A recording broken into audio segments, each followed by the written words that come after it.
To be out of luck, this is obviously when you don't have any more luck left, but we'll say you are S.O.L, which means so out of luck.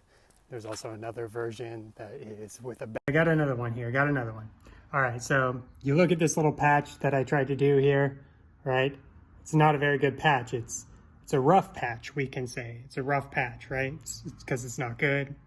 And so we also use a rough patch as a way to talk about difficult times in our life, right?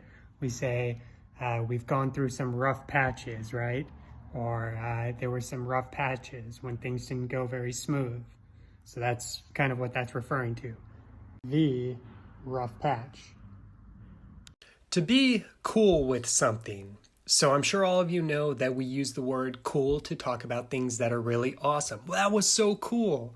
But we also use it to talk about approving of something. Are you cool with that? Are you? To mix things up. Este es un phrasal verb que usamos para decir que nos gusta hacer una variedad. Nos gusta hacer una mezcla. We like to mix things up. Como nos gusta hacer cambios. Nos gusta no seguir la misma línea. Nos gusta cambiar las cosas. We like to mix it up. Por ejemplo, puedo decir que me gusta enseñar expresiones y también me gusta enseñar phrasal verbs. So I like to mix it up. Me gusta hacer una mezcla. To mix it up.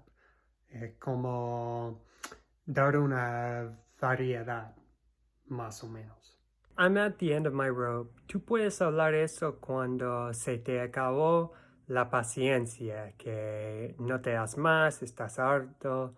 Puedes decir, I'm at the end of my rope. Es como llegué al fin del cable, del cordón, en este caso, rope sería como una cuerda, como algo, un cordón.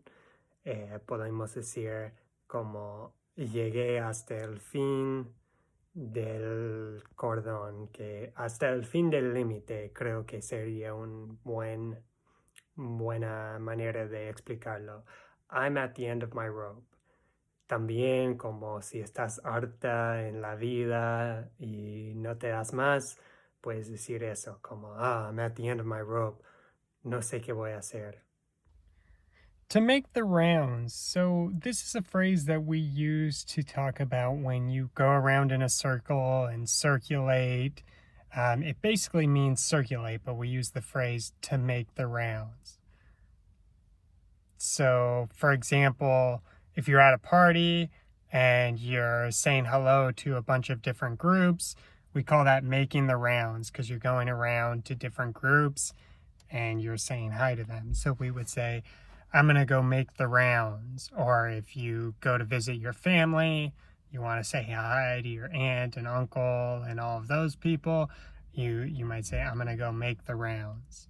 As well, if something is going around, like the mailman might be making the rounds because he or she has a route that he or she has to do, that would be like making the rounds. It's like doing the circular routine. So TLC means tender loving care. This is very common when you're purchasing a car or a house. You'll see on the advertisement for it, needs TLC. It means it needs work, basically. So TLC stands for tender loving care, but it's very common in car ads or even we'll talk about people like this, like, he needs a little TLC, means that maybe he needs a little work or he just needs some love. Never a dull moment. So this is a phrase that we're going to use when something funny happens or something that's a little bit unexpected happens. We'll say, oh, never a dull moment. So the word dull is like when you have a knife, you know, and it's not sharp, we say it's dull. The blade is dull. I'll put a picture of a knife here, or at least I'll try to. But anyway, it's basically like never a boring moment, right? So a classic example I could think of is like maybe if you're having a dinner party and your child comes out and is not wearing any clothes or something and says something kind of silly, everybody might be kind of shocked, and then your response might be, never a dull moment. I'm not really in the mood to do that. Eso é uma frase que significa que uma pessoa não tem vontade de fazer uma coisa, não está com disposição de fazer uma coisa. I'm not in the mood to do that. Por exemplo, I'm not in the mood to eat hamburgers tonight. Eu não estou com disposição de comer hambúrgueres esta noite. I'm not in the mood to do that. Isso quer dizer que você não tem vontade, você não tem desejo de fazer uma coisa. I'm not in the mood to study English.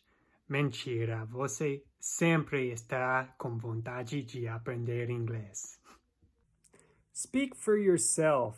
So this is a phrase that we use when somebody is saying something that you usually disagree with, and you're telling them to only speak for themselves, not for other people. So for example, if somebody says like, learning English is so easy, you might respond, hey, speak for yourself. I'm having a hard time here. This is really difficult for me. So you would say, speak for yourself. It's like, don't try and speak for everyone. Just speak for yourself. Don't make a general statement because maybe everyone doesn't have the same feeling that you do. Speak for yourself.